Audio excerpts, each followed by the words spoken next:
All right. Thanks everybody for tuning in.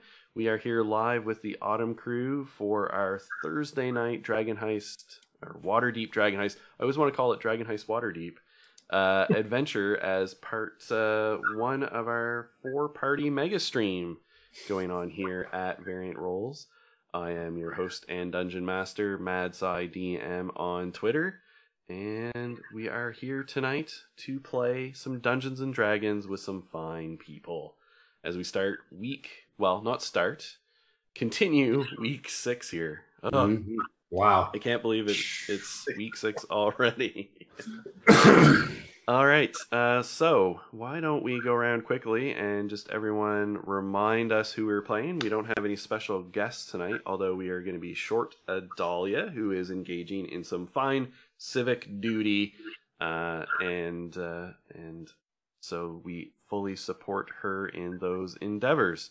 So let's start first. Cindy, remind us who you're playing. Hello, I am playing Emmeline Brosfeather, the younger Brosfeather sibling, one of the noble families of Waterdeep. And I'm a monk. Excellent. Excellent. And so why don't we go to the other Brosfeather sibling with Jeff? I'm the other Brosfeather. I'm Jeff. I'm playing Thaddeus tonight. This one's older brother. And basically, emo layabout. Emo layabout sounds about right. And for your own reference, Jeff, if you want to point at Cindy, you should point up for our viewers, because you're underneath her in the overlay, because, of course, the better Brosfeather had to go on top. I'm sorry. All right, thanks. Ryan, how about you? Hi, I'm Ryan. I'm playing Thindrit Boneforged, a.k.a. Doc. It has nothing to do with me being a dwarf. I am a forge cleric, and yeah, that's who I'm playing right now. Perfect. And last, but of course, certainly not but least, Matt. Hey, I'm Matt. I'm on Twitter. I'm at Learning Kim. I'm playing Styx tonight, who is the beginning champion for this little group. So excellent, great. So when we last week, sort of in brief, you made some new friends, a fine goblin druid who helped you out a lot, and a drow mage who also was of assistance as you sort of engaged in some things around town that were, you know, the various political factions and organizations trying to drag you into stuff. But you guys were kind of pursuing it on your own terms and for your own reasons. And after returning with a captured drow who you had encountered in the process of trying to behead a half-elven sailor on the in the dock ward, after tying him up downstairs, retiring to get a little sleep before intending to question him, there was a massive explosion outside of Trollskull Manor in Trollskull Alley, and it seemed like it was right outside the building. So Doc was not with you, and neither was Emmeline in these adventures. So when we pick up, as everyone is rattled by this explosion, Doc, you're standing on the step, hand on the door, just trying to kind of like sneak in early morning into Trollskull Manor when this explosion happens sort of behind you and to your right. And let's also find out, Emmeline, where are you when all this occurs? So I am returning there from my home, from the Brosfeather residence. I don't know. How close do you want me to be? I'd say, like, you know, let's place you in Trollskull Alley. I think, you know, which is, you know, we call it an alley, but it's not an alley like we think of it in most modern cities. It's kind of a small street, really.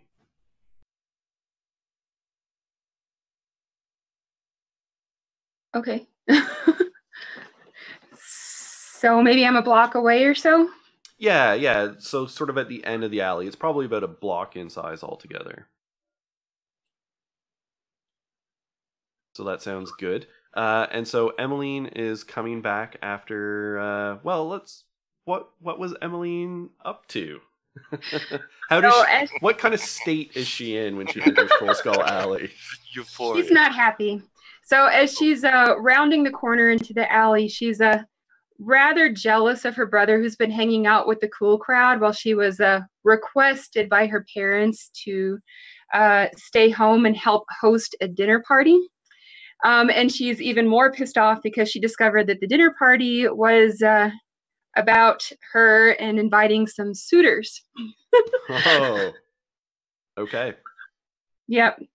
And she has a significant other that she cannot tell her parents about because they might send her to the monastery. Well, no, she doesn't need to go back to the monastery. They might send her to a nunnery. Ooh. So she, she can't tell them who her love interest is, Edwin Kragsmere. So she's just playing along and not very happy about it. Okay, all right. So you're at the end of the alley when this explosion happens. So you do see the explosion. You basically see, in the street, but pretty close to Trollskull Manor, a large fireball-like explosion that goes off. There's immediately a ton of smoke and, screaming people, the sounds of screaming people. From where you're located, you don't really get like a good look, further than that. And Doc, of course, is not looking at the explosion when it occurs. It's sort of in behind you. But you can feel the heat and sort of pressure, which kind of slams you, nose first, dwarven beard bristling into the door. You come away a little bit of blood, your ears ringing, and the door has kind of opened, because you've got enough weight on it that the knob kind of turned, and you sort of stumble into the building a little bit. And everyone else is woken up from their beds with this sound of this rocking explosion. So what do you do? Oh, yeah. No, this is just getting my bearings, got smashed in the nose.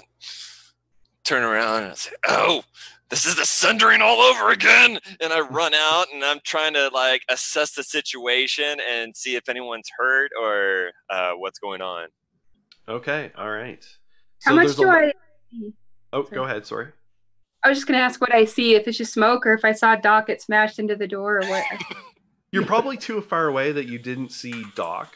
You're far enough away you don't really see individual people that well other than as shapes, and you weren't necessarily paying attention to, to the porch of Trollskull Alley. So you don't see Doc specifically. You saw the fire of the explosion. You see some people around sort of stumble out of the smoke. And so similarly, Doc, when you turn around and start, rushing into action, all first responder, mostly it's a lot of smoke initially, okay, and some people stumbling out of it, coughing. Okay, so yeah, I'm just kind of the few people that are closest, I'm going to just check on them. I'm seeing what's going on, seeing if any sort of medical aid needs to be provided. Okay, perfect. What about everybody else? So Styx and Thaddeus. Styx. First thing I'm going to probably do, all right, I'm figuring that was big enough that it probably bounced my bed just a little bit. I'm not that big of a guy anyway. Yeah. And is Styx holed up in a room that's on the front side of Trollskull Manor, or more the back? I always try to pick towards the front side. So all right. So there is also a hail of broken glass as your window shatters, and these blades of glass sort of fly inwards. I imagine this is before you get up, so you just feel sort of, you hear it, you feel peppered a little bit. When you throw, the covers back, there's a jagged inch-long piece of glass embedded in the wall. There's broken glass all over the floor. Wow. Okay. All right. I'm going to start trying to reach and find my pants and apparently some and my boots, because Yep. I'm not walking barefooted through this. No, and I'm sure you probably leave them close to the bed. That would, Oh, yeah. As a man of action. So you Check don't a have little to bit of John the glass McClane it. out and Yeah, make sure that there's no glass anywhere that I'm going to put yeah. a body part. All right, so And you're you kinda hurriedly sort of dress getting real your quick. cloak. I'm not going to grab my armor. I'm going to grab both my sticks, and I'm going to head and check the room that Dahlia was in Okay. as I'm heading down, because I think her room is roughly on the same Probably floor as close mine. by. Yeah, yeah. And so do you knock or do you kind of just barge right in? Hey, And you pause a second and you don't hear anything. I hear dogs barking in the background though. There is definitely dogs barking in the street furiously. So if I was sleeping, I was in long johns and the sleeping mask. Of course Thaddeus was. And the little nightcap, maybe. Right. You So rich. I wake up from that. I know something's going on. Put the mask up, just pushed up. I'll grab my grouse feathered cloak, and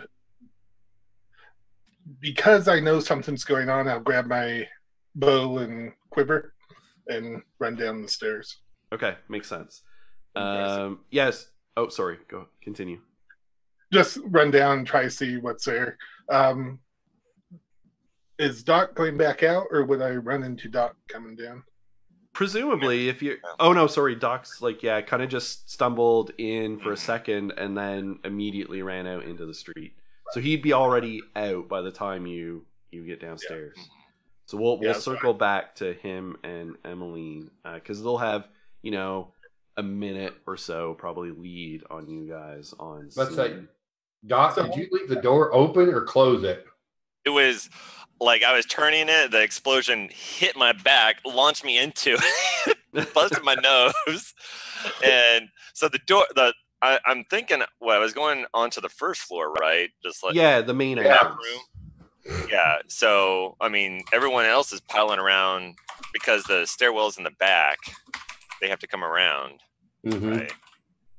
So yeah, that's right. That's true. I forgot briefly that the entrance is around back. Yeah, we didn't. I don't think we put the stairwell inside just yet, but there is a pole to the from the second floor.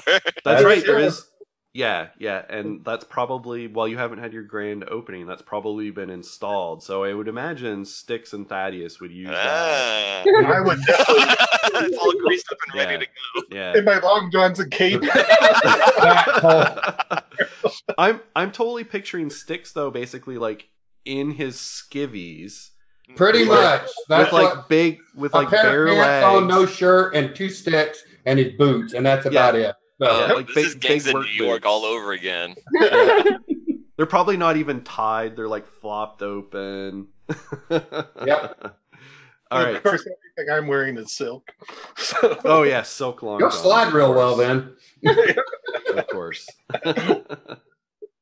All right, so you guys are headed downstairs, and Styx, you didn't hear a response at Dahlia's door when you knocked. All right, I'm gonna go ahead and try to open it. And it opens easily enough, and you look inside. It is empty, and the bed does not appear to have been slept in. Damn. Okay, I'm gonna head and find Thaddeus then, because I know he's the only one in this manor right now, besides the Grumble. He probably ran by you as you were opening Dahlia's door, and then you sort of follow him down the pole. So we will cut outside. Emmeline, I'm assuming does Emmeline run towards the commotion? Does she stroll? Does she go the other way? Actually, I think I want to find some place a little bit higher. I want to gain a level if I can jump up. I don't know all the way to the roof, but if I can gain some height, I want to look around and see if anyone looks guilty. Okay. Or, moving stealthily away from the commotion. Excellent. Perfectly. So why don't you give me 2 things? One, go ahead and give me a dexterity acrobatics check for, parkouring up some, buildings. So that's 16. Perfect. So no problem. You scramble up pretty quickly. Most of these buildings have like pitched roofs, but you find a perch nearby where you think you get a good overwatch of the scene. Why don't you go ahead and give me a wisdom perception check? Okay, that's an 8. An 8. Okay. So there's a lot of smoke around. There's a lot of commotion. You know, you're surveying, but there's basically kind of people running in all directions, screaming. The smoke is starting to clear, and you can see that there are, unfortunately, in the vicinity of the explosion, a number of bodies that are still. So Doc, you're kind of running into this as the smoke is thick as you're running in. There's people who kind of run out, covered, sooty faces. I can imagine you probably pause only briefly because it's pretty quick to tell that they're in shock and they might have some minor injuries, but they're not in immediate danger. The people that are still ambulatory, right, and moving are fine. But then as you can sort of see the smoke clearing, you can see sort of what is obviously the epicenter of the explosion. There's like a small crater blown in the cobblestones, black scorch marks. You can see the outside of your building has been scorched a little bit. And around, in probably about a 60-foot, diameter or so is, a quick glance, 11 bodies, various species and ages, and they're totally still. In the middle is quite a small body, smaller than a human. Quick glance, it looks like it is probably a gnome that is heavily scorched. So they were clearly right in the center of the explosion. A quick glance, you do see some humans scattered around. I think there's 1, 2, 3, 4, 5, possibly 6, just at a quick glance, the gnomes.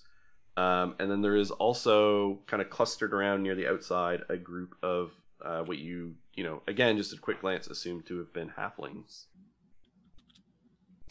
Yeah, I'm just running around. Like, I see the body, and I'm seeing if I'm really just trying to cast Spare the Dying on anything that'll take, and if it doesn't take, I'm moving on.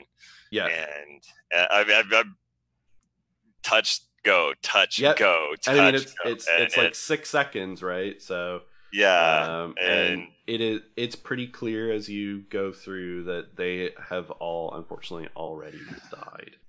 Bollocks. Why don't you give me, because you're going pretty quickly, but why don't you give me a perception check at disadvantage? Okay.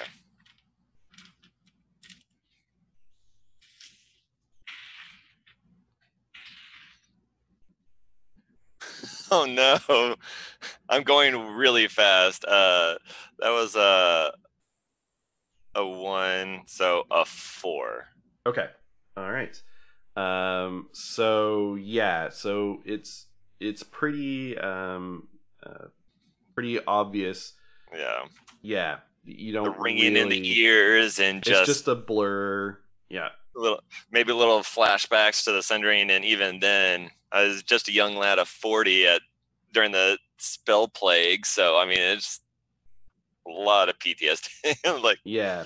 Not a fond memories. Yeah, so you're kind of just standing there in the midst of this as that happens.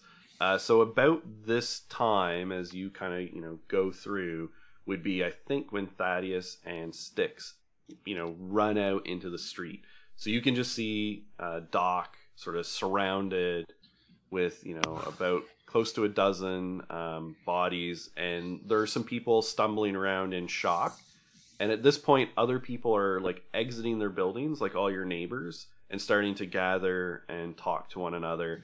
Some of them are like pulling in people who were out on the street and are starting to gather and talk.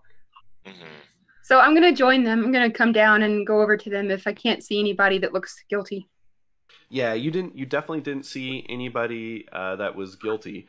The one thing you did see was a small boy sort of like nearby, kind of in the building, just out front of the building that you climbed up into, crouched down in behind a water barrel, and he's currently like rooting around in the barrel. Okay, maybe I'll check on him first. Okay. So he's a fairly young boy, and as you approach down behind him, he just kind of looks up at you and he goes, I ducked behind here after the explosion. I heard a plop in the water barrel, so I was looking around to see what it is. You okay? I'm okay, but my friends, and he sort of points over to where the halflings are. He was like, they were dancing and I was watching. I don't know what happened. Here, stick with me. We'll make sure you get where you need to go. Let's find out what's in the water barrel. Yeah, and you got longer arms. Maybe you find it easier. He was sort of in the process of like trying to scramble up on it. He'd have to have been like, plunge his head down in to reach the bottom of the barrel. But you could search it easily enough. All right, as she's digging around, she's going to ask him, did you see who did this? No, I was listening to the music and watching my friends dance, and then it was just so loud, and I just ran. I'm glad you're safe. Let's find out what's in here. So when you root around, and it's just like a rain barrel. At the very bottom, your hand grasps metal, and when you pull it out, it's a broken necklace. So the clasp is broken. And it has two reddish orange beads hanging off of it. Of what material? Sort of like almost like a crystal type substance. Okay. So I'll ask him, do you mind if I hold on to this? It might be a clue. And he just nods and he's like, you'll know what to do with it better than I would. Here, come with me. We'll make sure you're safe. Okay. And he sort of like puts his hands up to like, grab your hands and to go with you. Oh, what's your name? Oh, my name's Martin. Martin Trek. Nice to meet you, Martin. I live just down the street. Martin, what was it? Martin. Martin? Yeah, Martem, Trek, Trec is his last name. Nice to meet you. I'm Emmeline. All right, so Styx and Thaddeus, so you're exiting out onto the street. What are you guys doing? So I'd run out there and look around, and presuming I know my sister's not back yet, I would look for her, and knowing her, I'd look up. Yeah, so go ahead and give me a perception check with advantage. Okay. That's 15. Okay. So you probably see her just as she's like scrambling down from the building and stepping off and then starting to talk with this small child.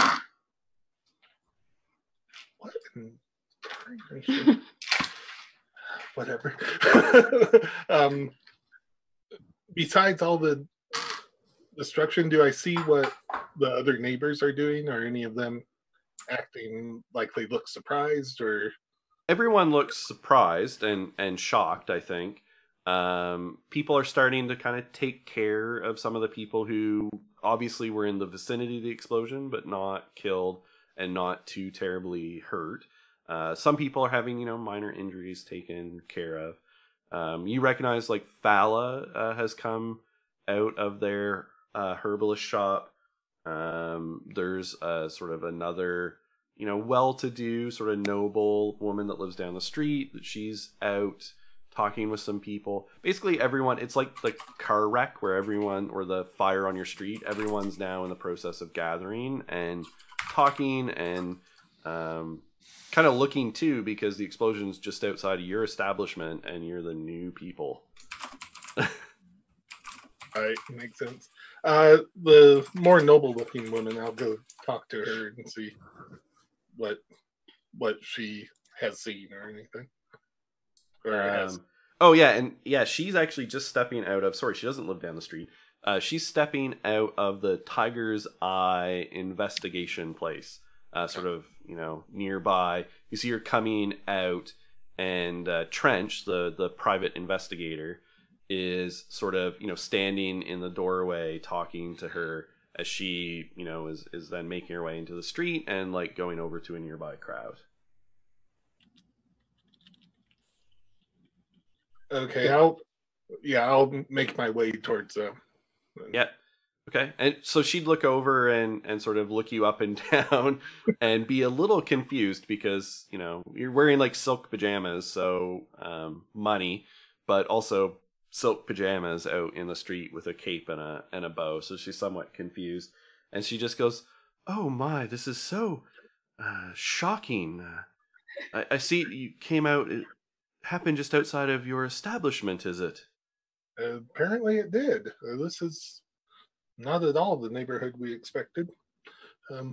Oh my, no. I dare say not. Did you see anything of what happened? No, we were all asleep. We had a busy day. Were you visiting the PI here? Yes. It was just a little matter of personal business. But I stepped outside just in time to sort of see. It wasn't a man. It was almost, man-sized, like a puppet almost, but without strings. The marionettes, but in some of the parades you see, but no strings. It was moving on its own, and it hurled something into the crowd right before the explosion. And those poor halflings, the musicians I saw, it was just so awful. A puppet without strings, you say? Yes, like if someone was to make a life-sized puppet of you out of metal and wood and leather. You may need to talk to my friend Doc. This might have rattled your head some, I'm afraid. So actually, go ahead and make a an intelligence check with advantage, just as like your knowledge of Waterdeep and events in Waterdeep. That's a 18 total. Okay. So you have actually seen before constructs made by the gnomes and humans at the Temple of Gond in Waterdeep. They make lots of artifice type things, and some of the things you have seen in parades are these, human constructs essentially that are called nimblewrights. Okay, I'll still tell her that to make her think that maybe she's going crazy. Yeah, for sure. And then I will fall back and try to find Styx and mention to him what I suspect. Yeah, so we'll see while you're having this conversation what Styx was doing. All right, as soon as I come out, I'm start scanning and see if I can see anybody that I know. So did I happen to see Doc or Doc's obvious. When you stepped outside the door, like he's kind of right there within visual. Okay. Doc, what the hell happened? I don't know. I was just coming in, and then all of a sudden my nose gets smashed, and there's smoke, and there's fire, and sundering all over again, and then just bodies, and just couldn't save them. They were at the epicenter. All right, as I'm yelling at him, I'm kind of moving closer and closer to him. Are you okay? I'm fine. busted nose is nothing new, but this isn't good. We need to figure out what happened. I'm just kind of looking around at all the bodies and go, damn. What happened? All right. There's scorch marks. There's a clear impact, but from where and from what is beyond me right now. Why don't you go ahead, either one of you, sort of standing in the scene, or both, you could go ahead and make an Arcana check.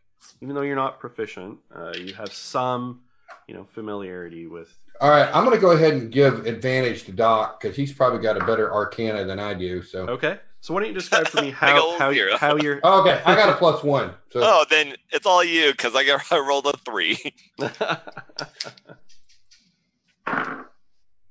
Well, all right. All right. You want me to do this one with advantage or without, Dan? No, because Doc wasn't particularly helpful. Okay. All right. So Archer, got the a ring 9. ears. A 9, yeah. Okay. All you can tell is it was, an explosion, but there's all kinds of stuff that can make explosions. You have some stuff in your house that can cause explosions. Yes. We have a whole bunch of goblins can cause an explosion. a bent that can cause explosions. Yeah. So I think Emmeline would have made it over to them, right? I think so, yep. With Martin. So she would kind of look and make sure everybody was okay. And then, I don't know. Hi, guys. Interesting. This is Martin. He's a friend of mine, neighbor of ours from down the street. I thought I'd walk him home, but I think he witnessed what happened. If anyone wants to ask him anything before I walk him home. Emily, are you okay? I didn't see what happened. I was there and I hid behind the barrel and heard the plot, but I didn't see anything. And Doc is just kind of giving him the once over, just kind of seeing if there's any scratches or anything. But I'm guessing no, he's a little mussed up. Like he was obviously somewhat close to the explosion, but he wasn't caught in the full blast. Okay. So you'll be all right. But we found any sort of points at this necklace, which I'm assuming, I don't know if Emmeline's tucked it away or if it's sort of hanging, just in her hand. Okay. They're not on. So it's got these two, red beads kind of hanging off of it. But interestingly, it's not like two red beads like super close together. They're kind of spaced weirdly on the necklace, almost like there was probably more beads on it at one time. Does anyone have detect magic? I have identify, and so Emmeline might hand the necklace off to Doc and then say, "Okay, guys, I'll be right back. I'm going to make sure Martin gets home safely." So for about a minute or so, I'm just kind of like rolling them over. Okay. So at the end of that minute, so Thaddeus and Styx, are you doing anything during that minute when Doc is casting Identify? I'm just kind of looking around and kind of just seeing if I can see anything in the debris that might point to what it might have been or anything like that. Okay. So, I mean, there's not really any debris. There's bodies. It happens sort of like right on the street outside. So like the quick glance sort of gives you what I had said before. There's like some basically humans and a small group of halflings, and like right kind of almost in the center is a gnome. I'm gonna go over to the gnome and kind of start kind of looking at him about, Okay. Just kind of. Do I know him? Haven't seen him before?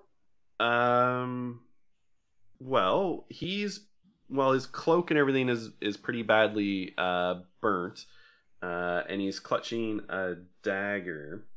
Why don't you go ahead and give me two things. Why don't you go ahead and give me a investigation check as you're kind of checking him over. He does obviously have a belt, a pouch hanging off of his belt. How about a 20? Okay. Dirty 20.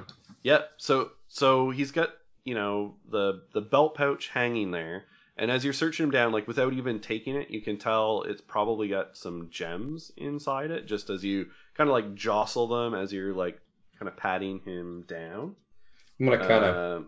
And he has dry waste, as in like sewage, on his boots and like the hem of his cloak, but it's dry. So like he's obviously spent some time in the sewers, but not recently enough for it to still be wet. It's like dried like mud and sort of flaking off. All right, I'm gonna kind of put the gems.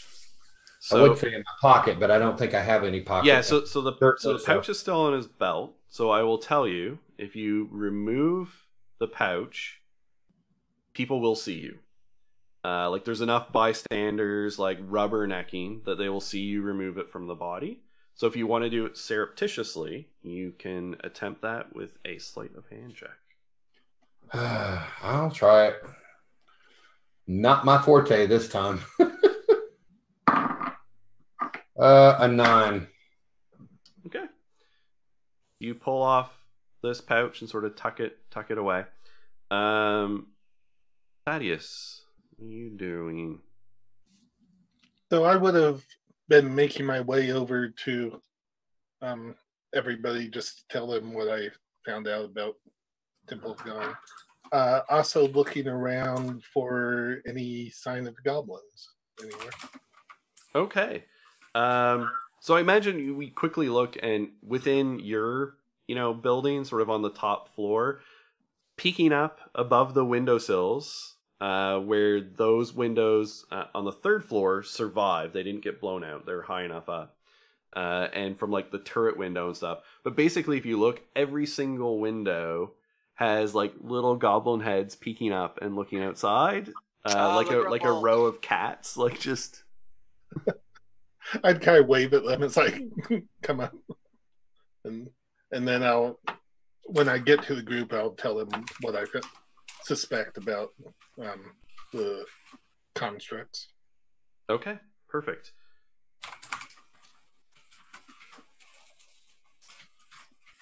Just 1 second.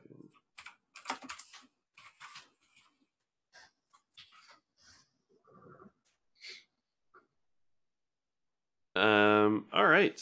So about this time is when Doc finishes casting his Identify spell, and it is a necklace of fireballs. Hey guys, I think we've found what caused this. It's a necklace of fireballs with 2 more charges. And as you finish that up, you can hear at this point the city guard has basically arrived on the scene. So the 2 entrances to the alley, there's a number of city guardsmen sort of flooding in and starting to, basically shoo everyone back from the immediate scene.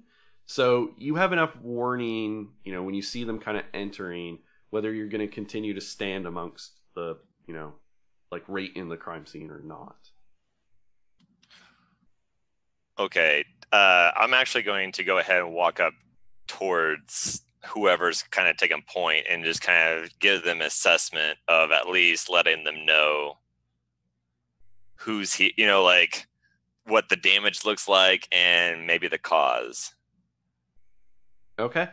All right, so there is a sergeant with the city guard, so not the city watch, it's the city guard, which is the more military, like the almost like soldiers. They both operate in security in the city, but the guard doesn't investigate. They're a little bit just more security. So the sergeant identifies himself as Sergeant Grumley. And sort of, immediately starts, like at first he does the whole like, sir, I'm gonna have to ask you to step back, sir. But like as soon as you're then like holding up this necklace of fireballs and stuff, he's like, why don't you just stand over here for a second, and we'll wait for the watch officers to arrive to investigate. And I'm gonna have to ask you to stay with me and not leave. Yes, sir. And just kind of going, just understanding what needs to happen here in order to get things done. Just Yeah. I'm going up to talk to the watch too, especially seeing them accosting Doc. Yeah, the guard. So the watch hasn't arrived yet. Yeah, this is the guard. So they're sort of more like, this is almost like the plainclothes policemen are showing up. Okay. And just like, you know, gonna lock down the scene, sort of put up their magic caution tape, you know, and like not let people in and out. Styx, you do see one of the bystanders looking at you, narrowed eyes suspiciously, and start heading over towards one of the city guard. I'd already thought about this. I'm going to head to the city guard beforehand. Hey, I found this on the gnome in the middle, and hand him the pouch. That's all right. I'm gonna have to ask you also to stand here.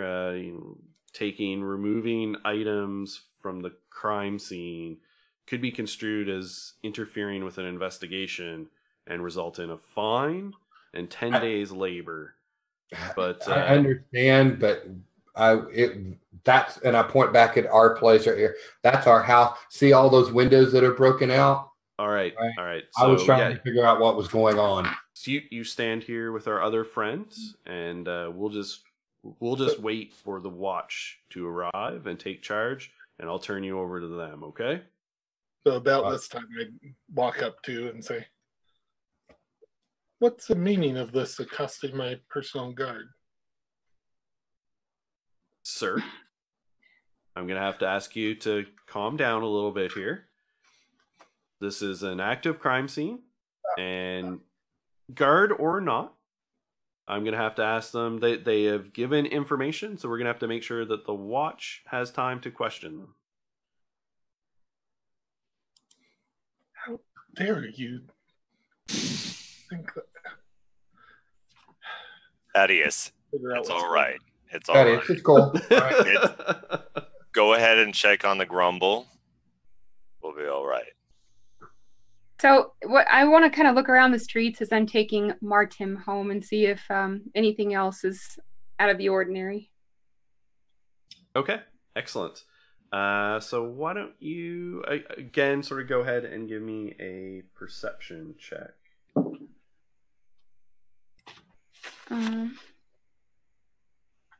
Big money, 15. big money. Nice. Okay. So I mean, you see, at this point, as you're walking him home, and then sort of back when the guard arrives, pretty much the same. Like, your neighbors are clustered in groups. Although as the guard arrives, the guard starts to go out and like talk to people. Sort of start to identify, potential witnesses and that sort of thing. So there isn't a whole lot unusual going on. It's pretty much what you would expect.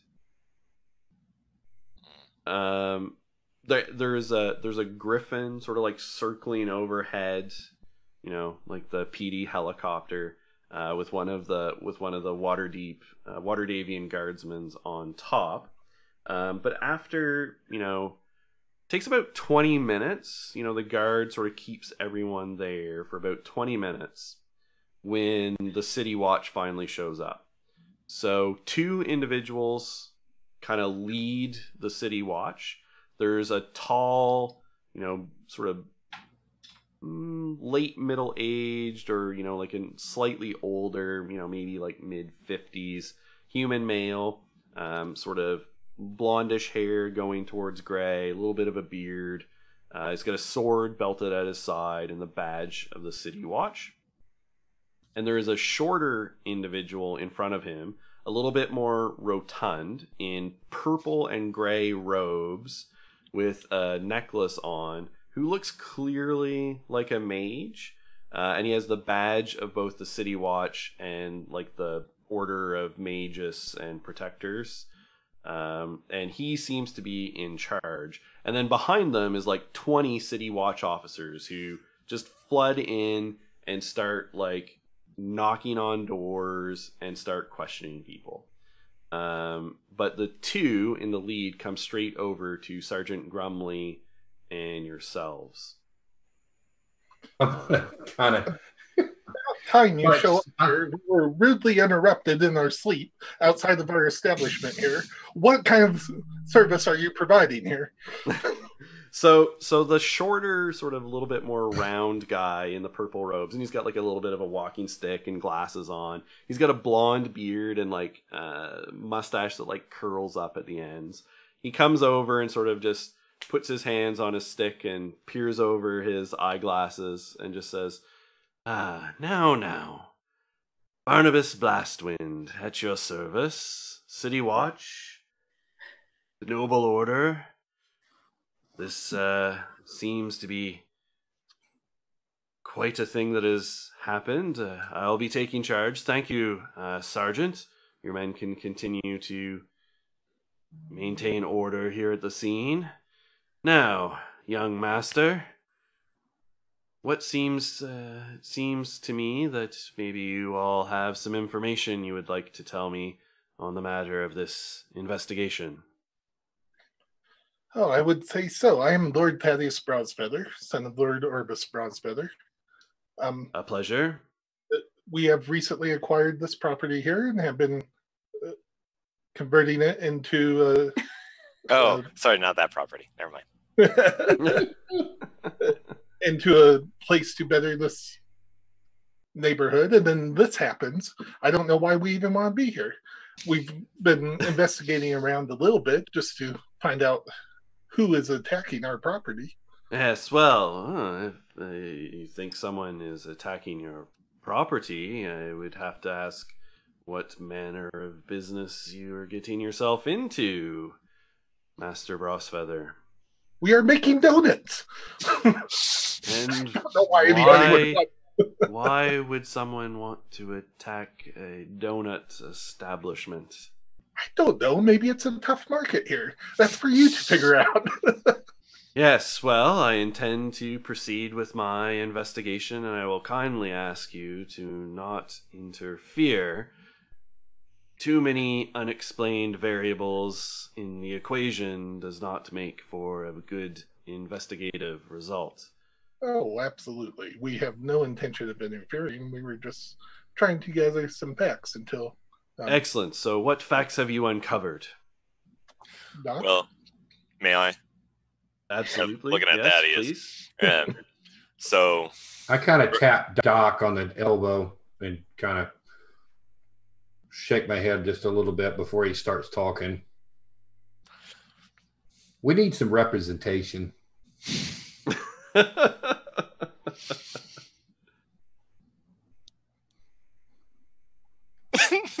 He just kind of looks at you and he says, while there is no guild of solicitors, I'm sure you can find one. At this point in time, that seems awfully suspicious.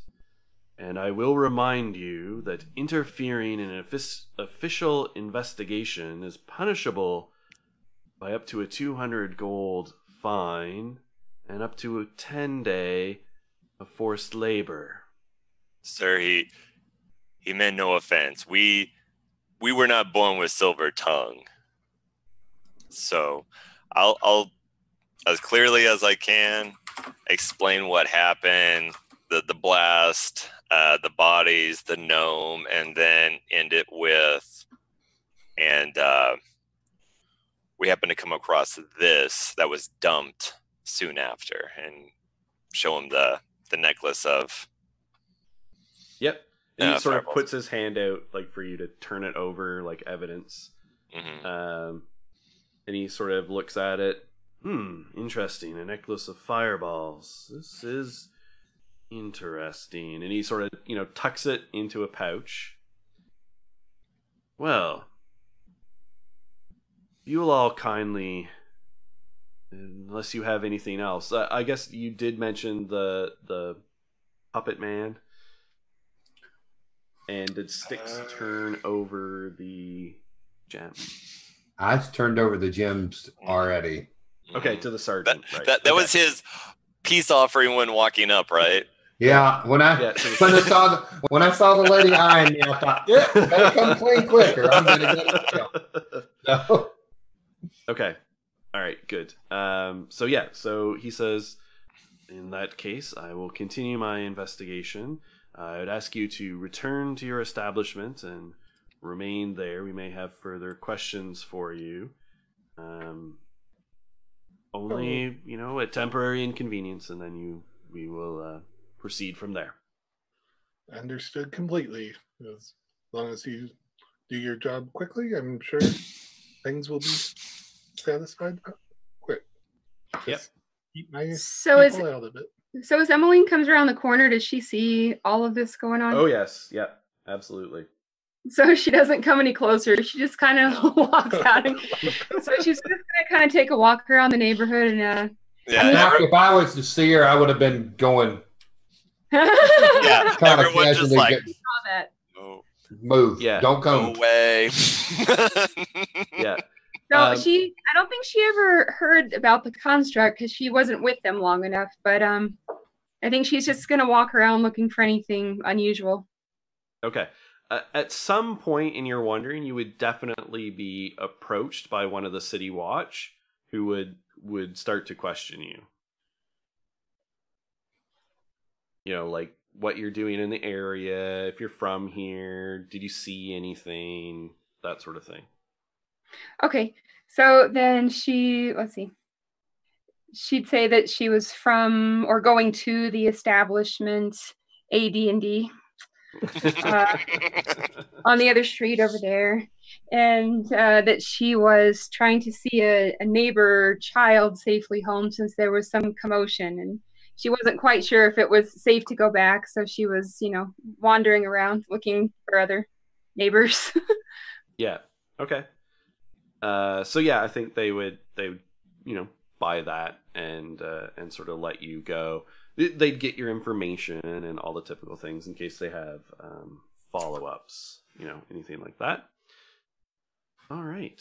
So there's nothing out there to see? Yeah, it's, everyone now at this point is being questioned by the city watch. I think as you're going down the street, Fala the herbalist comes up to you and just says, dear, did you see anything? Well, I was approaching as there was the explosion, but I didn't see anyone nearby who may have caused it.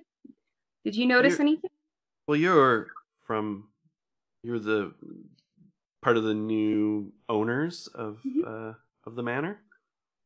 Ah, excellent. I am Fala. We haven't had the pleasure yet, and they sort of put out their hand to shake it. They're an elf. Sort of long, blondish hair, in relatively simple braid, and they have clothing for working in their greenhouse. And they say, I was watering plants on the second floor of my shop when the blast blew out some of the windows. Luckily, I was not injured, but through the smoke I could have swore I saw a cloaked man take something from the body of that gnome and start limping away. Badly burned, casting glances over his shoulder like he was afraid someone might be following him. He went in the direction of the bent nail. All right. Thanks. I might go peek around and see what's going on. Nice to meet you, Fala. Yes, of course. And you're one of the Brosfeathers, yes? I am, yes. Lady Emmeline Brosfeather. Lady Emmeline. Oh, would you like some soap? I always enjoy a good soap. I just made this. I got the idea from this like small child. Anyway, it's called Thin Mint. I don't know why it's thin, but anyway, it smells good. Here you go. And they take it and sort of, take it up to their nose, sniff it. Most pleasant. If you're ever in need of botanicals for your soaps, I do, of course, have. And they point up at, the whole second floor of their shop. The window is all windows, right? Like it's a greenhouse. A bunch of the windows are unfortunately blown out, but you can see this, riot of colors of like all manner of flowers and stuff. A number of exotics. I'm also an apothecary, so I know my way around mixing these up. Thank you. I'll keep that in mind. You have a delightful place. As soon as, the windows are repaired, we have to do the same thing now at the tavern. Yes, I'm afraid I'm going to have to go to the guild contractors. I'm sure I will pay through the nose for this. As will we. Well, it's wonderful meeting you. Excellent, yes. So Emmeline's going to go to the Bent Nail. Okay. So the owner, who I believe you have met before, I know some of you have. I'm not sure specifically if Emmeline did or not. Oh yeah, because he came over and introduced himself. So Tally Foulbranch, the carpenter, is like outside, arms crossed, looking around, nods at you as you come in, or as you, sort of, as he sees you approaching. Good to see you again. A little bit of commotion. Yes, there was some excitement out there today. Yes. Do you mind if I just kind of look around a bit? I'm sort of keeping my eye out for someone. By all means. I'll have an ale. Something nicer, top shelf. I other than my own personal, this is a carpentry shop. Oh wait, I thought it was another tavern. No. Okay, never mind. Emily's a lot smarter than the player is, so let's throw wine there. I'll have some nails. Oh, Emmeline. No, I'll take some screws because I'm kind of screwed now. Screwdriver. Screwdriver. Screws. What Lantanese madness is this? I'm just going to take a look at your tools since we have to fix our windows pretty soon. Don't show Brian. By all means, but my tools are not for sale, but furniture, those sorts of things, of course. As I've said when I met you, happy to provide my services. Are you perhaps just looking for an excuse to come inside? Are there any like old dwarves that are like smart asses trying to eat and laugh at me at the same time? Not nearby. Perhaps across the street. All right. So anyway, I'm trying to look around. Is dude there or not? No, I mean it. Yeah, he like Thali was sort of standing out on his front step essentially, but he's now questioning whether you're just looking for an excuse to come inside. If you need a drink, perhaps, by all means, I can offer you something. Thanks. I'm fine. I just, your carpentry shop looks so nice. I thought you might have some company in there, some alcohol.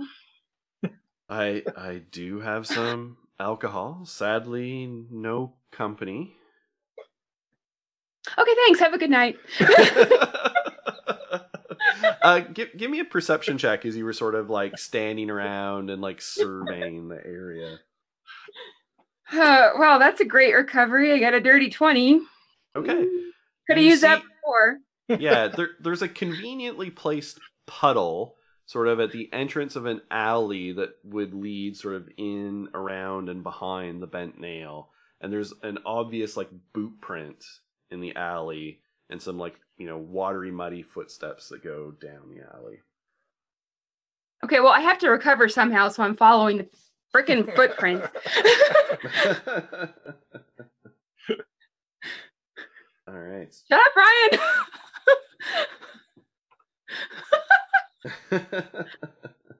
So after talking to the watch, I would look around for my sister again, thinking that she really should be back by now. Yeah, she's gone. Gone.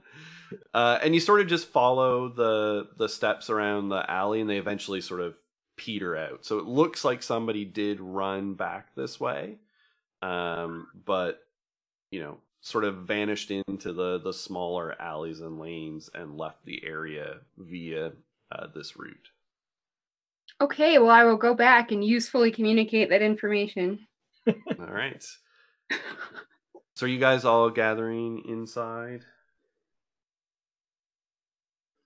Yeah, if we've been released by the watch, I'm gonna wander. Yeah, well, back they inside. basically told you to like go inside and stay put. Okay, but they didn't tell that to Emmeline, though. No, Emmeline's just been wandering around. Okay. So I guess we'll probably swap stories, and then. So, do you think this is worth following Emmeline? I mean, she's not. I mean, you're not under house arrest, so. Well, anything we do beats it around here.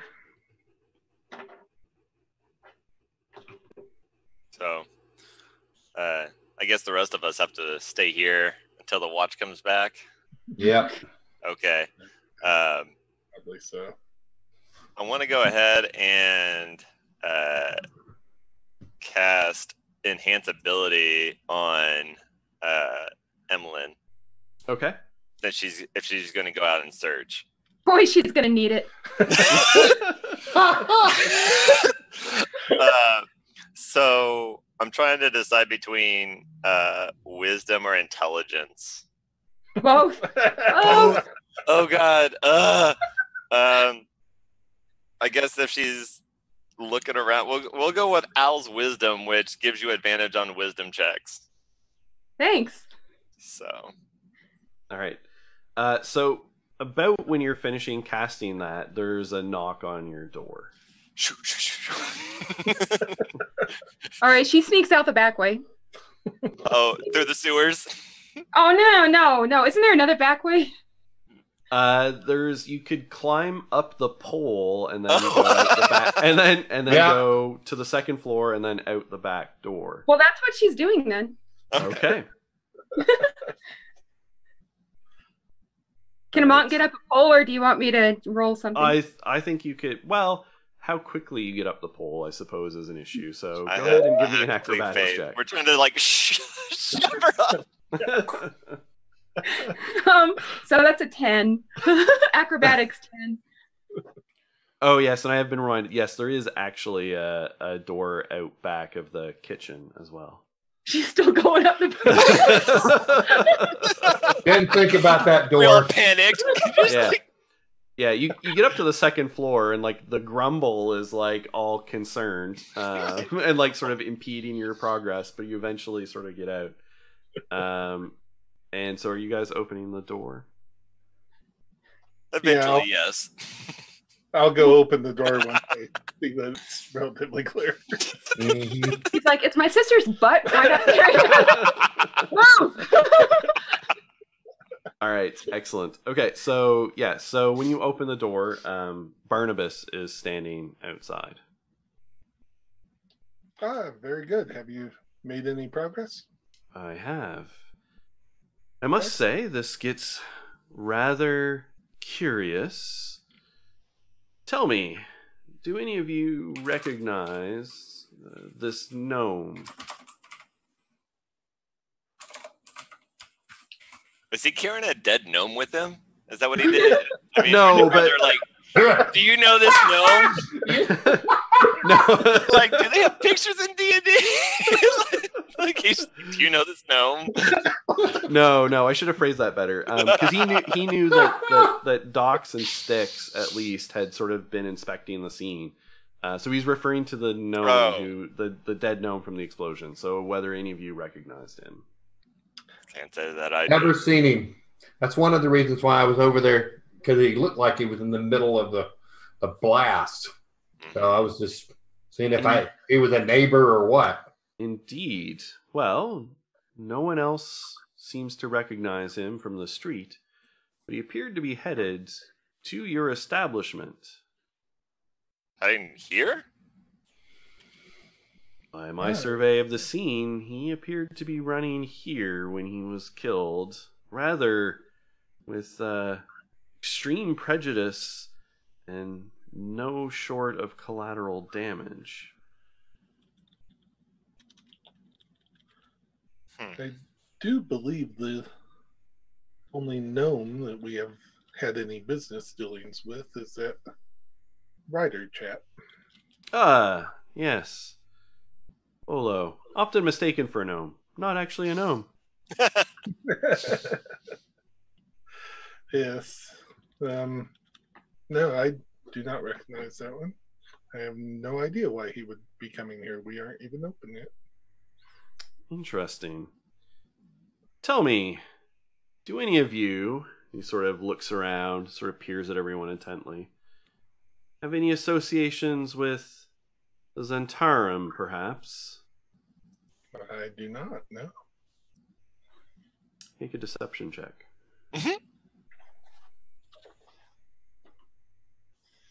I've never actually directly been involved. But I think you're somewhat aware that you have some vague ties. Actually, a 17. Okay. Oh, nice. Much better than I thought I'd do. And perhaps the rest of you? I got a 19, so. So I'm assuming you say no. No, nothing. I'm not there. I'm following footprints. No, I know. Yeah. I rolled a 7. Actually, a 6 because I have a -1 to deception. You want your ability bonus back? I should have cast guidance on myself.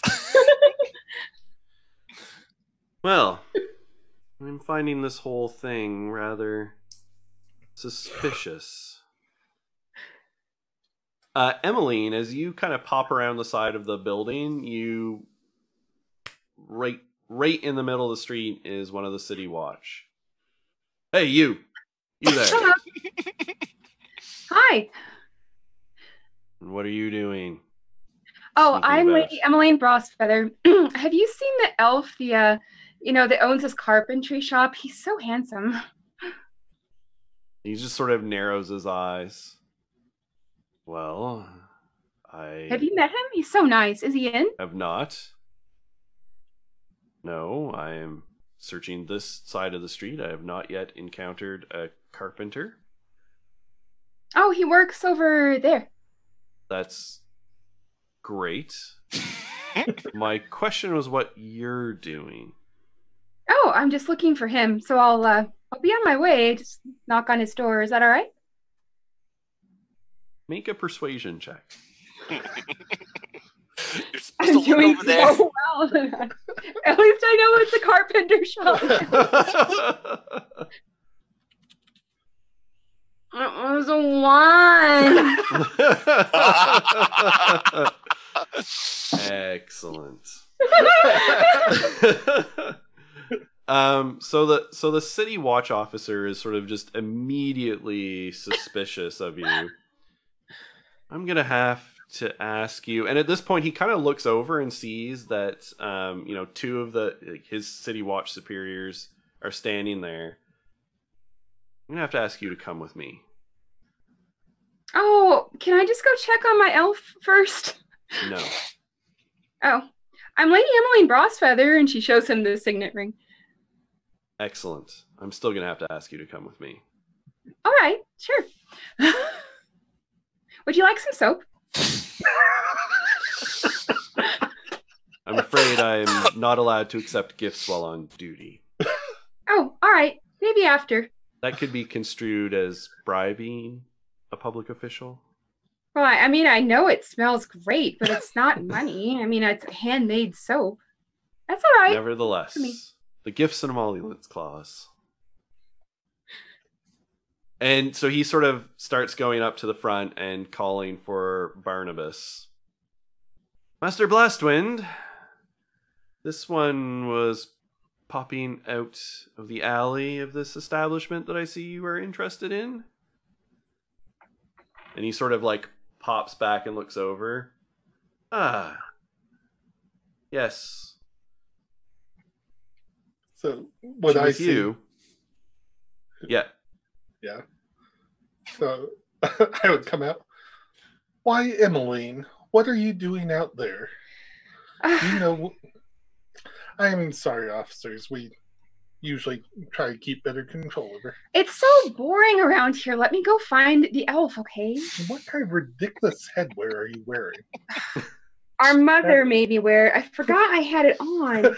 As I'm still in my pajamas, I'm like, that is entirely You're in your silk pajamas. This is ridiculous. Oh, but I'm feather though. I have to keep that. This is blue feather. this is my good luck feather. She's like smiling at Barnabas or whatever his name is. It's obviously working well, Boo. Yeah. Except it hasn't helped me find the elf yet. I really need to go find him. I am so sorry, officers. He is a handful, as you can tell. Why don't one of you give me a performance check with advantage? Which one? It is totally between you who is going to do it. Basically, the other one is giving you aid as you're both giving your little. I just your rolled a little 1. song I have and to roll dance. higher. I'm gonna roll. Oh wait, charisma? Yeah. No, I have -1 for charisma. Ooh, with advantage, that is 16. Okay.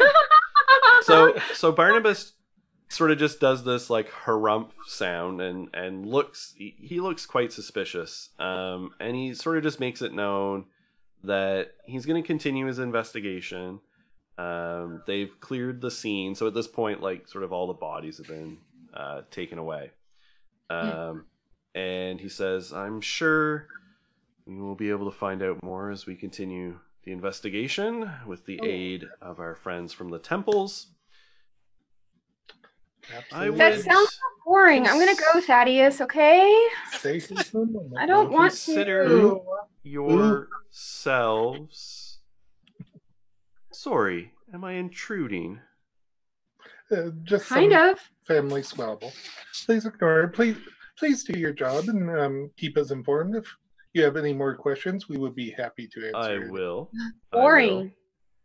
And I must stress that your involvement in this situation is all rather suspicious. So What situation?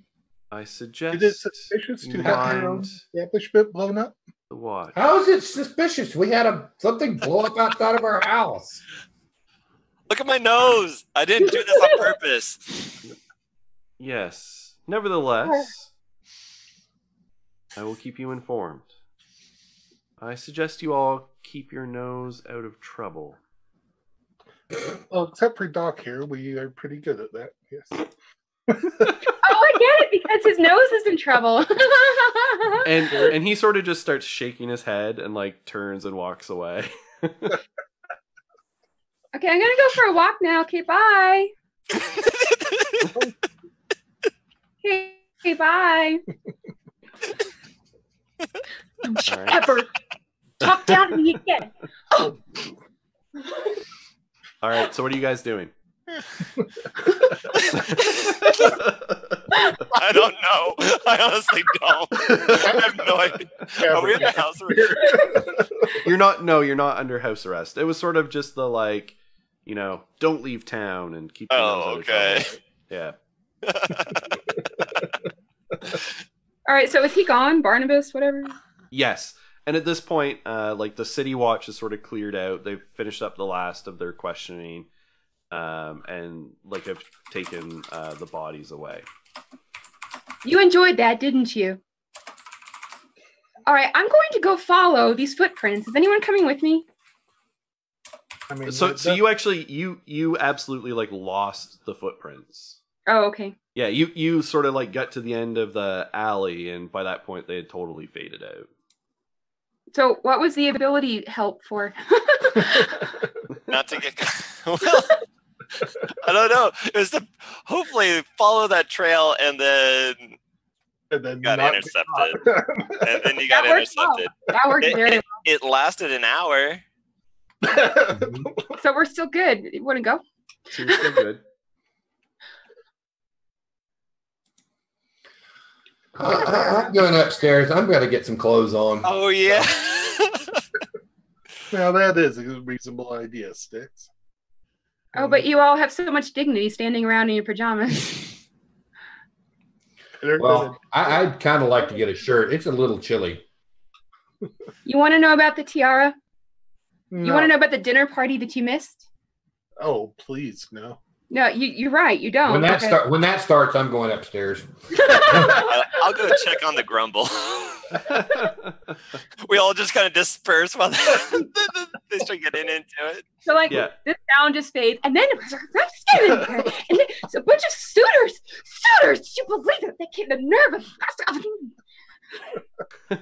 The grumble upstairs is like just bouncing off the walls. There is young goblins just like, you know, jabbering to you in broken common as best they can, you know, asking what's going on, you know, are bad people gonna hurt them, are they safe? But right. Like, it's weird, they're somewhat concerned and scared, but there's this also just overwhelming excitement because things are happening. Oh yeah, and I'm sure it's been like a few weeks or so. So there's like some broken goblin going back and forth, and oh yeah, absolutely. Yeah. And so like we're all like, it's just a jumbled mess, and just trying to tell them like we're all okay. Building not, people not outside, you know, but we're working, and so taking this as a moment to talk about how to administer like first aid, and so just like pulling out like little band-aids or something and like trying to like calm them down. All right, so like eventually, you know, basically the grumble calms down, and you know, once pile to get. Oh yeah, sorry, Thaddeus. I would come up and join the grumble. Don't you walk away when I'm talking to you. Yes, Boo, I've heard enough. Suitors. Like yes, I know that's what they do. Show her the hand. Yeah, and eventually the grumble sort of, you know, a bunch of them get together like, you know, a pile of kittens, basically. Like they're just like in a pile, like all cuddling each other and calming down. Yeah, and I'll just kind of relay the story to them as I understand it. Mm-hmm. And tell them everything that we heard in case they have contacts that might see similar things. Oh, like the little constructs, or if they've ever run into, what is it, the Nimbly Bimblies or Nimbly Rights? The Nimble Rights, yeah. Nimble Rights. Yeah. Yeah. Which you know that the connection there that you been them familiar from the Temple of Gond, the House of Inspired Hands, which is the Temple of Gond.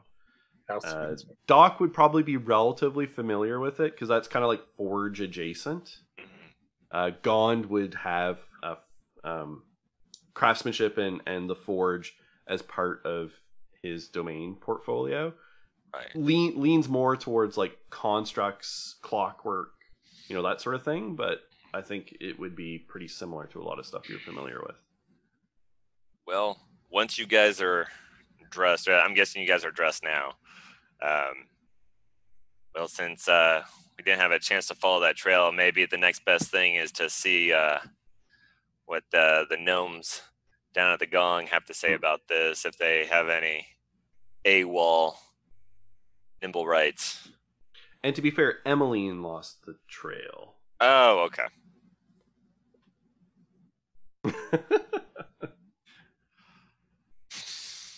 That doesn't mean it's not followable, you know, Of course. period, but Oh, okay. Go check it out. Not nice. Yeah. Maybe we should go check it out. At least I tried to do something while you all were hiding in the building. We weren't hiding. We were discussing. We were following the law. They didn't find out about our underground fighting ring and the drow we have tied up. We don't want them coming in. Oh, no, Doc. I didn't mean you were hiding, just my brother. Oh, okay. What's not hiding? No. I kind of sort of forgot we had a tied up drow in the house too. Yeah. You have a what? Well, you Thaddeus, tell her what's going on. had some distractions. We had to go talk to a dragon, and we You caught a what? drow. Okay, you're pulling my leg. We spoke to a dragon, didn't we, Sticks? Yes. You talked to a dragon, and I had to serve hors d'oeuvres to suitors? Ah! I hate you! That was underwater. You would not have liked it. Underwater? How did you? Okay, you're gonna tell me everything later. You owe me. That was a different drow that helped us with that. You owe me. Mhm. All right, so what are you guys gonna do? Well, Let's go down in the basement and find out if this drow knows anything. See if he's still alive. I think that's Yeah. If not, we're gonna have to drag him out through the sewers. Yep. I'm okay. So I mean, if you popped open the the hatch and went down the ladder, where you left him, Solon is tied up. Did you gag him? I'm assuming probably. Yes. Yeah. Yes, I think we did. Being that close to the tavern and everything, don't want the screams to get out. So he's clearly awake and glaring murderously at you. And it's like mumbling a bit behind his gag. I know this day is not going how any of us wanted. Oh, Take well, a listen.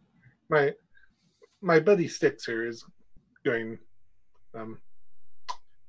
tenderize you some if you don't answer some of our questions. You can't just kidnap and torture people. I just kind of twirl one of the sticks in my hand, just flip it a little bit. That's not okay. and kneel.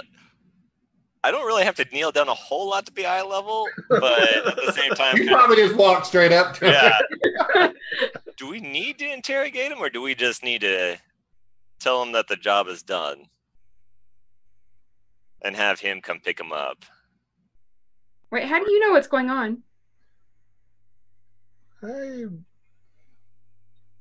There's almost always information you can learn from somebody. But you know this particular job a little better than I do. I will defer to your judgment. Where's Knox? We'll not put up with this. Where is she? And he's still just glaring daggers at all of you. Sticks can go ahead and make an intimidation check with advantage as he was like twirling his sticks.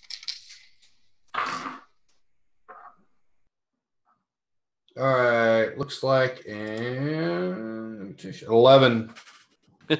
Yeah, he's just glaring at you. He looks completely unfazed. Yeah, I figured as much. All right, so what are you guys doing? I'm going to reach down and kind of pull down his gag just a little bit and say, hey, do you know anything about this explosion that just happened? And he just glares at you, doesn't talk.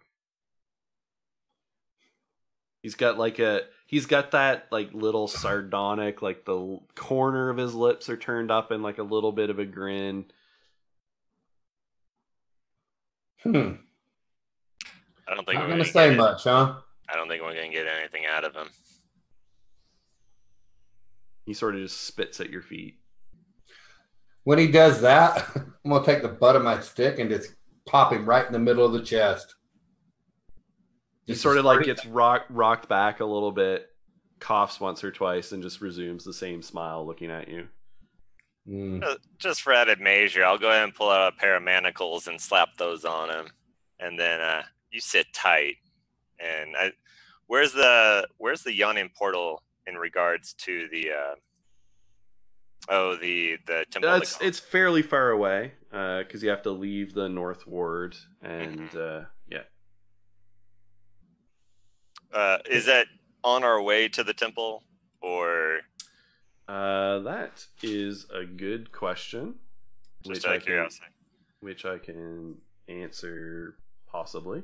And I'm guessing we probably have a little bit of the grumble done here, or should we send a couple down to keep an eye on him? Have Bent coming down here with his back guano. Yeah. What's her name in charge of watching them? The first. So the House of Inspired Hands is in the C Ward. Okay, so not close. Yeah, not on the way to the Yawning Portal. Further away. Gotcha. We may have to split this up if we need to.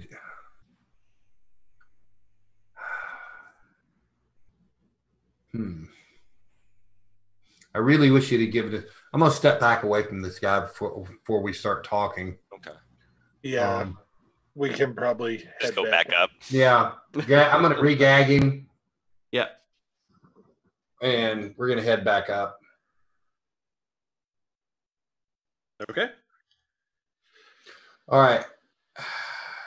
We need to get rid of him. We need to get him out of this house. Definitely. Where did he even come from?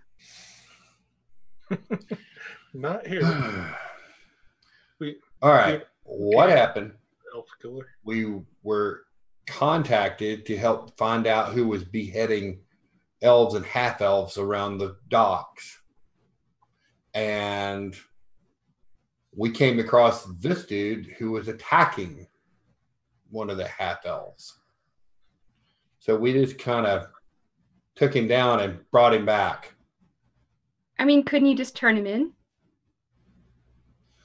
Well, it's not quite that easy because it's actually the Zents that are wanting him, not the Watch. So what now? Oh, God. Sorry. So could we take him to the Zents? We could probably place him in a sewer opening somewhere where they could find him. We know what time Davil normally comes to the Yawning Portal. Is he there all the time or just in the evenings? Mostly the evening. Mostly the evenings. Okay. We could send one or two of the Grumble over there with a message. And then leave him somewhere and leave this drow somewhere that he could get picked up. Leave him as a kind of living dead drop. Yeah. I mean, we have the sewers. I mean, as long as the Grumble can get him there and back, I mean, not the worst. Don't see why they couldn't. Well, I mean, you literally have a door, like, right in the cellar, right? Yeah. Yeah. So would you communicate that to them, the severity of the issues, since our articulation is not quite there yet, Thaddeus? Yes, I will discuss that with them. So, and I'll go ahead and do that and try to arrange something. Okay. I'm going to take him into the sewers, into a more centralized area away from our place, and kind of truss him up so that he has a bit of a hard time getting out. Okay. But he can be easily found. All right. Sounds good. Okay. So you're doing that. What else are you guys doing? Well, with that, we head to the tower, or the. I think we need to head to the temple. Temple. Yeah. Suppose so. Okay. All right. So the temple it is.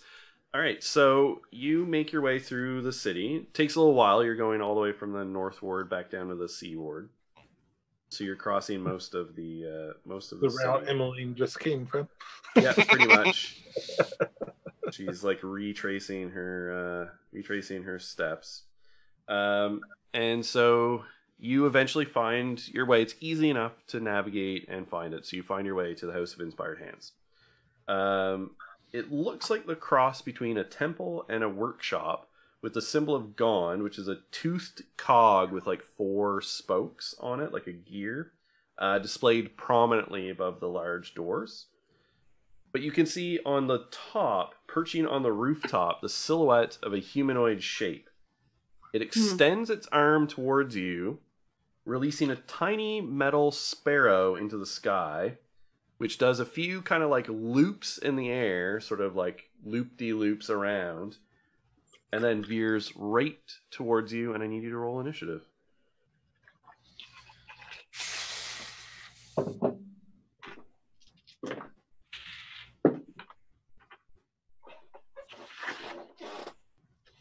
All right. 8. Okay. Thaddeus. 7. Okay. Emmeline. 22. Okay. And I think we've lost 6. So we're gonna assume and go with Emmeline. So yeah, so this like little metal sparrow is sort of spiraling in the air and headed sort of right towards your group. What do you do? See if my boomerang will hit it. Might be the Okay. first thing my boomerang hits. Just go ahead. All right. That is a 17 to hit. That definitely hits. Ooh, nice. Okay. So do I just roll damage, or does it Yep. knock it? Just damage? Yep. Oh, wait a second. I rolled the wrong thing. Hold on. Can't roll 6 on a 4. I can roll 4. Okay, so 5 bludgeoning. Okay, so your boomerang boop, boop, boop, boop, boop, hits it, and it explodes in a shower of like metallic fragments. So it knocks it clear out. It sort of disintegrates in the air, and the humanoid shape sort of like one arm like swings in through an open window in the top of the temple and disappears. So what are you guys doing? Well, first off, Doc is definitely going to give Emmeline a nod of approval. Thanks.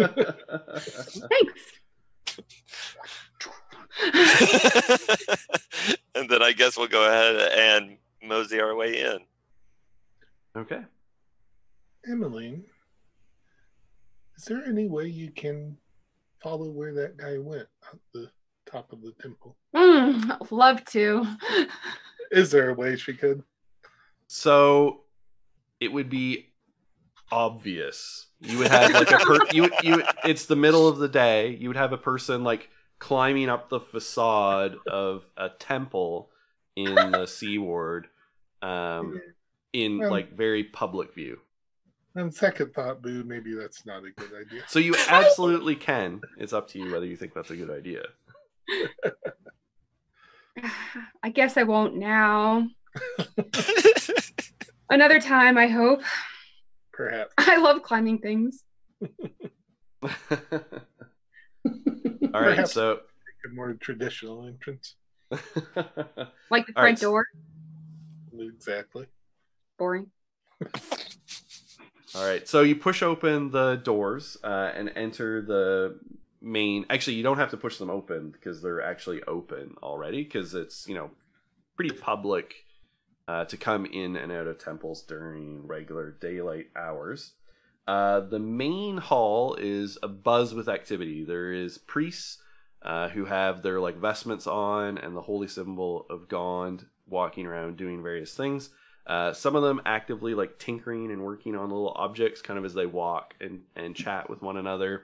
You see people manipulating objects, sort of like Rubik's cubes and things like that, you know, playing with their little constructs. There are 24 marble pedestals that line sort of the main hallway. each one has some sort of like model or invention on top of it, with several of which stand out. One of them is a 4-foot tall working model of a clock tower that's ringing at the moment. So it like strikes the top of the hour and it rings out.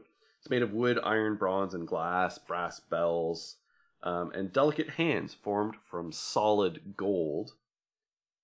There's a wooden flying machine that you see, sort of like someone touches it and sort of activates it.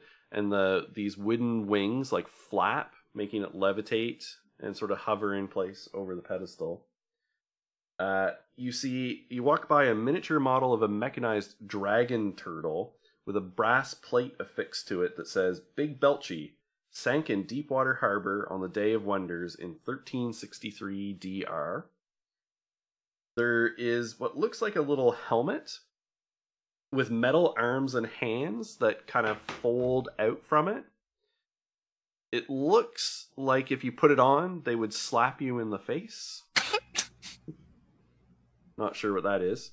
And then Thaddeus and Styx, there is a little model that stands out for you because of what Cleo described from last night when you were in the harbor.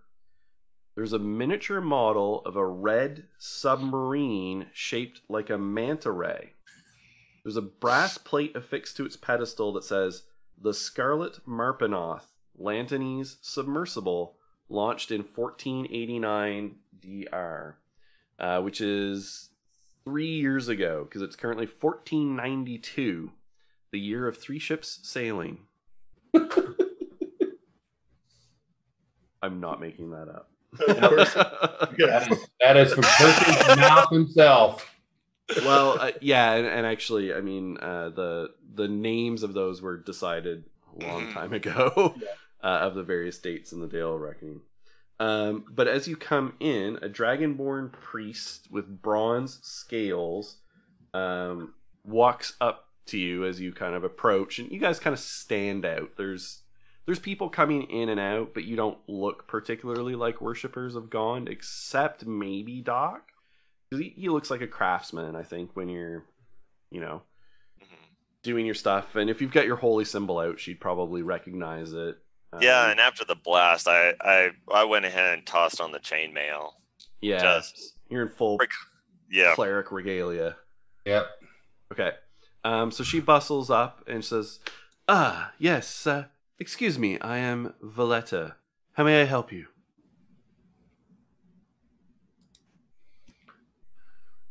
Well, suck it. Time is of the essence. Gone does not let us rest. Doc? I think we may have found had a run-in with a AWOL Nimblewright. There was an explosion around the Trollskull area, and eyewitnesses point towards a marionette type construct. So we wanted to touch base with you about that, see if you happen to have accounted for all the little Nimblewrights you may have under your service. Well, we only have the one Nimblewright that resides with us. Lantanese gnome gifted it to the temple some couple of years ago. He lives here, but he's restrained to the grounds. There are, of course, other Nimblewrights in the city. You have some sort of registry of such? I am afraid not. We do not construct them here. The Lantanese gnomes do, and they've known to sell them and trade them to people. We had a very interesting greetings by an individual on the roof that sent a shiny little bird our way. Had it not been intercepted by our friend here, could have gone a little worse for wear coming to say hello. And so as you mention that, you can see her face kind of darken a little bit, and she says, well, does sound perhaps like Nim. Why don't you come with me? We'll get to the bottom of this. Very good. All right. And so she leads you sort of to some secluded stairs and takes you all the way up to the attic level and outside of a door. And so she walks up. It's a, plain door to one of the rooms in the attic. And she goes to like turn the handle and it's clearly locked. And she sort of pulls out a key that she puts in and goes to turn, and it won't turn. And she, at this point, is sort of getting increasingly frustrated, and she puts her key back and like sort of slams on the door with her hand. And she says, Nim, what did we say about changing the locks? Oh, can I open it? And step aside. What are you planning, please? Oh, I'd just like to try and kick it down. That would be really fun. No, that will not do. I will not have people breaking down the doors of this temple. This is a holy place dedicated to Gond. Thank you very much. Yes, well, this holy place is sending metal sparrows out to, like, pluck people's eyeballs out, just so you know. Bamboo, calm down. Now, I am afraid that the temple is not doing that. If one individual is, we will get to the bottom of that. But I will please you to not throw around accusations besmirching the honor of us fine priests of Gond. Would you mind if I take a light tap with my hammer on the doorknob to see if we can't speed this along? I would ask we could, before we resort to such violence, we could perhaps merely ask Nim to open the door. Oh, right. Words. Those are things. Oh, now, I can do words too. Excuse me! Speak, but he can listen. He can hear. I will allow you to speak to him through the door.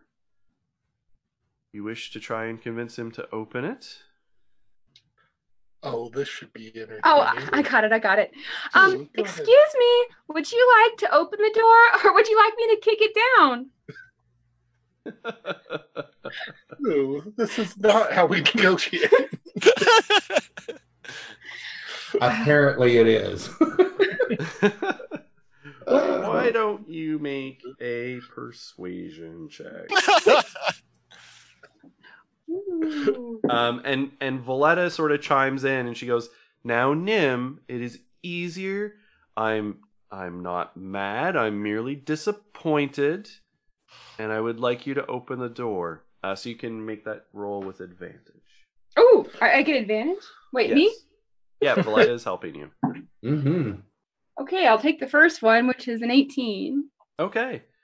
So there's kind of a bit of silence, and then you hear the door unlocking and opens. And so you can see this like almost like mannequin or marionette, brass metal, but like clearly like a humanoid construct standing there, head sort of hanging a little bit sheepishly.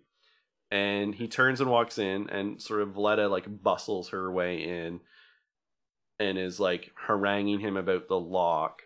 And what you see is he turns toward her, he like kind of tilts his head and moves his hands, as he rotates around, you can sort of see his hands. And he's like sort of communicating with her in like a rudimentary sign language. Does he look like he has any damage to him or anything? No. He does not. Are there any rats in there? Because it's Nim. It is not the rats of Nim. I'm disappointed. Yeah. But he signs, and Valletta says, Nim apologizes. Apparently he did not mean to attack you with the bird. He was rather frightened, and it is something that he made, and unfortunately, Nim is not as blessed by Gond in his construction attempts, and it seems to have malfunctioned. So your construct is making constructs. Yeah, that doesn't seem like it's going to end well, but... Well, he is apparently, yes, made himself some animal companions. And when you look around, you actually see like some half-constructed like little birds and like construct mice and stuff like clacking around on a tabletop. Oh, they're so cute. Kind of lean over to Doc. Is it just me, or is this whole place kind of creepy? Just a little, but I'm also in awe of like this level. It this is little person. weird. So, but yeah, because I'm sure the animals are like the busted Chuck E. Cheese animatronics, kind of like a little too on the nose.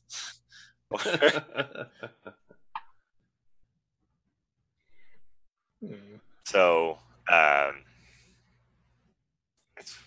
ask him if he happens to know anything about fire or fireballs or charms or has any friends. He's like shaking his head when you're asking about fire, but then when you mention friends, he sort of hangs his head a little bit and starts signing to Valletta again. And she like listens and nods and starts getting a little upset, and she says, Nim, you know that is forbidden. I'm afraid we are going to have to take away your tools, and you will not be able to make any more. And sort of, Nim's like kind of backing away and like clearly looks upset, and she turns towards you and says, it appears that Nim, in an effort to relieve his loneliness, attempted to construct a friend, a duplicate of himself. But as I said, he is not as inspired in his craftsmanship or blessed by Gond, and this particular construct, well, fled in confused terror about a month ago. Nim has apparently not seen it since. Well, we may have.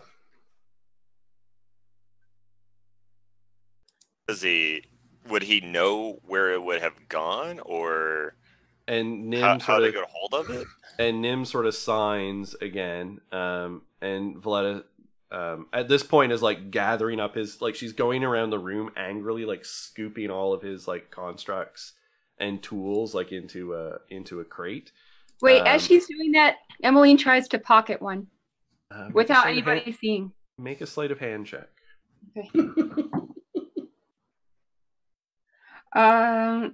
19. Okay. So you sort of find a little construct mouse that you like kind of quickly manage to tuck away. At least there's a mouse. Yeah. And Valletta just continues and says, Nim himself was unable to follow. As I said, he's bound to the grounds and cannot leave. However, and she gestures to Nim, who roots around in a pile of his stuff and comes back with this brass, almost like a wand. Actually, it looks more like if you took a Doctor Who sonic screwdriver and added a bunch of stuff onto it to like have like sort of like weird piping and stuff coming off of it, and what almost looks like a rotating umbrella coming out of the end of it, which like sort of, Nim sort of presses a lever and it sort of slowly like rotates a little bit, the umbrella. And it's sort of like striped, so you could see it rotating. Oh, Doc, this is definitely your... Oh, yeah. No, I'm just like wide-eyed because in all my years, just going from like basic metal components to something that I'm sure twists and turns and all this. And yeah. So. And so she hands it over to you, Doc, sort of like slaps it into your hand and says, Nim apparently had constructed this, hoping to use it to find his companion. But as I said, he was unaware of the fact that he himself could not leave these grounds. This, apparently, according to Nim, is a Nimblewright detector. Does not have a huge range, but if there is a Nimblewright within 500 feet, it will begin, when in use, it will begin to turn, and you can use it to help search.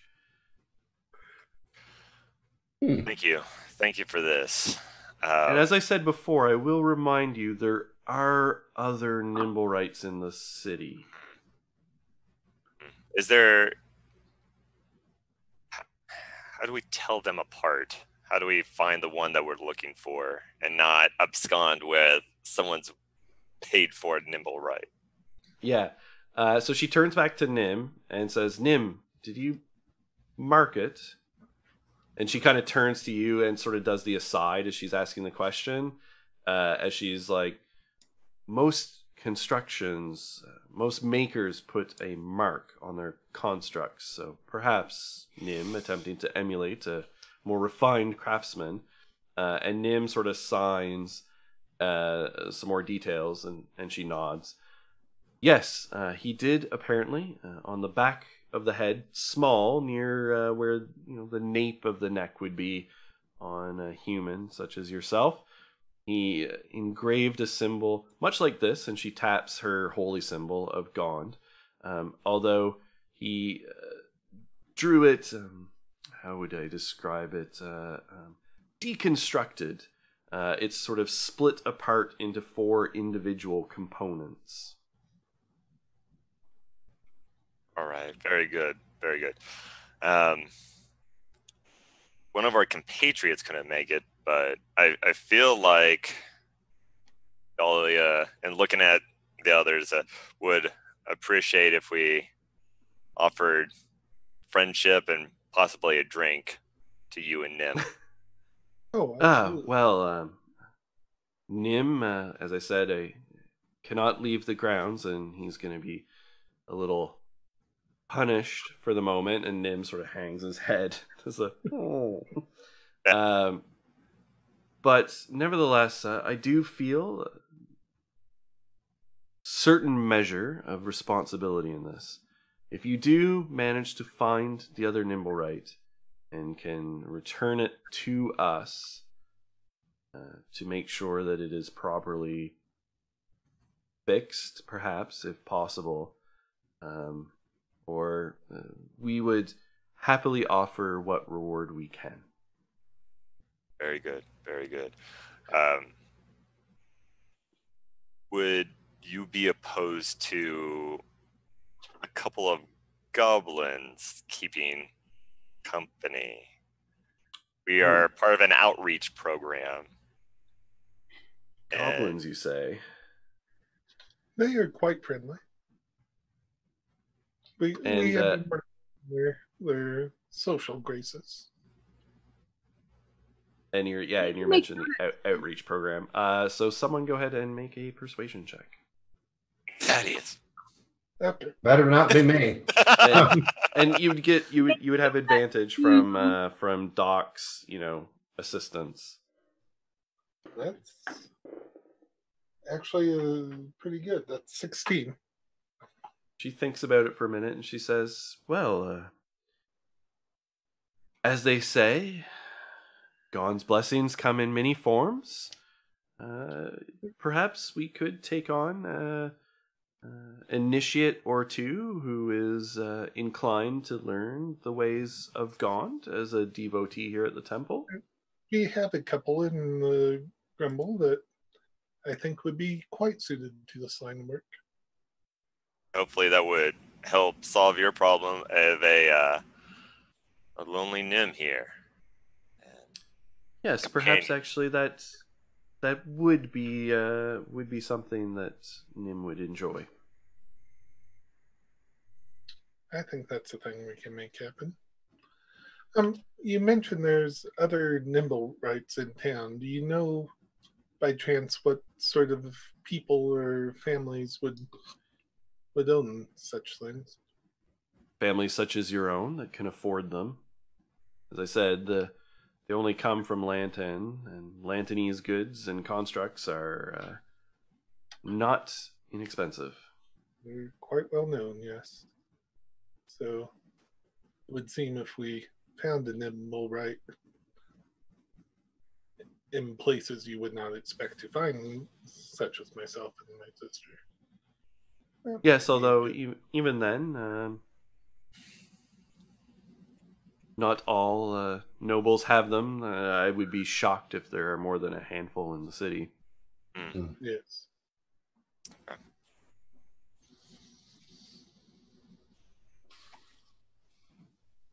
All right.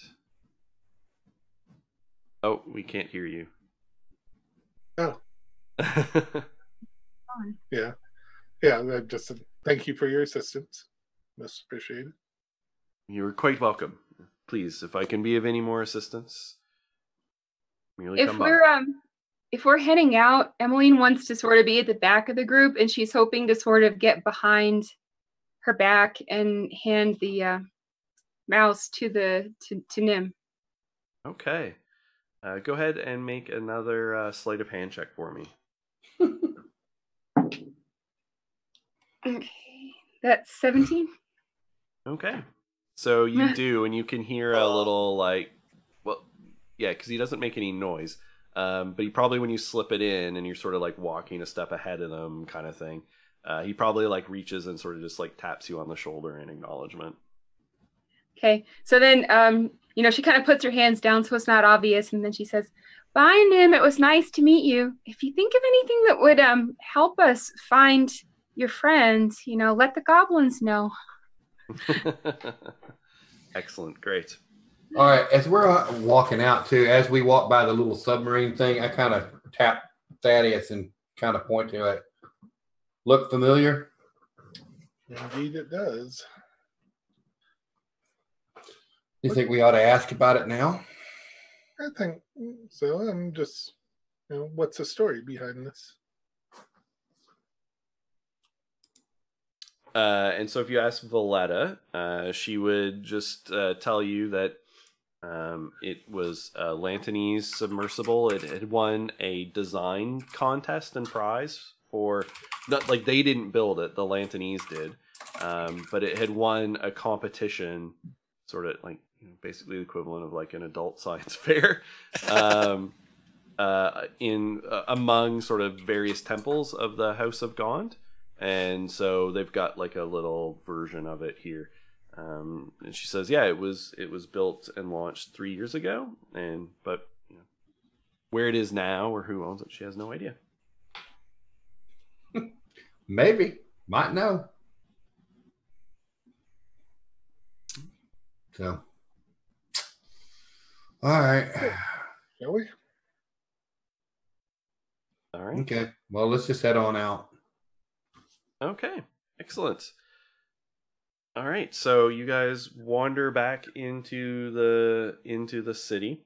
And what are your plans for the sort of immediate future? Well, we should probably contact the Black Staff at some point. Okay. Mm-hmm. What's our route? Could we, from the Sea Ward, hit the Castle Ward, Yawning Portal around, or yeah, we could, like our to-do list. Yeah. All right. So with that, and given the time, we will end here for the evening. So we'll give you some time to reflect on what you want to accomplish and do from your to-do list. And so we will pick up there. So thanks everyone for tuning in. Oh man! As I said, this is the Autumn Crew. So Thursday night with our 4-party mega stream, Borg stream, shenanigan filled things. Be sure to tune in tomorrow night at the same time for the summer crew, which is the Total Trash Fire show. And it's full of shenanigans. They've trademarked that. They've embraced it, and that is how they are. And Saturday at 12:30, so at 12:30 Eastern, as DM Corey will lead the spring crew through their adventures in Waterdeep. And next week you can tune back in. We'll be back next Thursday and Monday at 7:30 p.m. Eastern as Eugenio Fargas, DM Jazzy Hands, leads through the Winter Crew. So with this mad story, as is occasionally some weird portents of them being connected somehow, and so we will see more of that as the story advances. So yes, thanks for tuning in. Down below as well, there is a Patreon, a link to a Patreon, which you can use if you feel like supporting us in our endeavors, or even just a follow, or if you're blessed with a subscribe. All of those are great as well. So why don't we go through everyone, and let's just find out what everyone's favorite moment of the night was, and let's go in reverse order, starting with Matt. Let's see. My favorite thing for tonight would have been getting glared at by the by the lady after I ended up picking up the pack of jewels and then having to think quick. Excellent. Perfect. I liked it. Yeah, it was good. Total botch roll there. Oh yeah. Ryan, what about you? I think we all know Emmeline had a great moment there, and Yes. with the bent ale and no, The bent nail. I will say though, I love the Bras Feathers sibling rivalry. Like, it is probably like my favorite part because it reminds me so much of me and my younger sister. So We all like, can. and like Emmeline's like, again, innocence to the whole situation, and like it's very, very well done, and so it's pretty cool. I got a kick out of that. Yeah, it was pretty great. Jeff. I had a couple of favorite moments. One was also Emmeline coming down the stairs. But I also really just enjoyed the cinematics of Doc being blown into the door. Right out the gate. Flap. That's all I could think about. Yeah. That one was pretty good. And Cindy, what about you? Yeah. Can I have a drink? I have a nail off the top shelf. Screws. Okay, so no, really. I think, Doc just trying to handle the triage situation, and it's like, oh, somebody cares. That's nice. I did enjoy the duck, duck, duck. Yeah. Why? I had a lot of funny moments. Quite often, Emmeline just like obliviously wandering, well, like investigating, but just like wandering around the Trollskull Alley with like what could only be summed up as like the height of noble privilege, like just like I'm not gonna get in trouble. Like just wandering around like an active investigation was definitely. And then the inner cruel DM in me, I have to say, the looks on everyone's faces when it was like there's 11 people dead outside. Nice. Yeah. Also, just because it's just one of those tone setting moments as the adventure starts to clearly ramp up. I think it's always useful. So yes, thanks everyone once again for tuning in. If you are tuning in for the first time, you can go to our YouTube channel as well, where you can watch, at this point, a stupidly large amount of content that we've created between the 4 games over the last 5.5 weeks. And be sure to come back and check in with us again. So thank you very much, everyone, for tuning in, and we will see you hopefully tomorrow and Saturday and Monday and next week. Good night, everybody. Everyone. All right.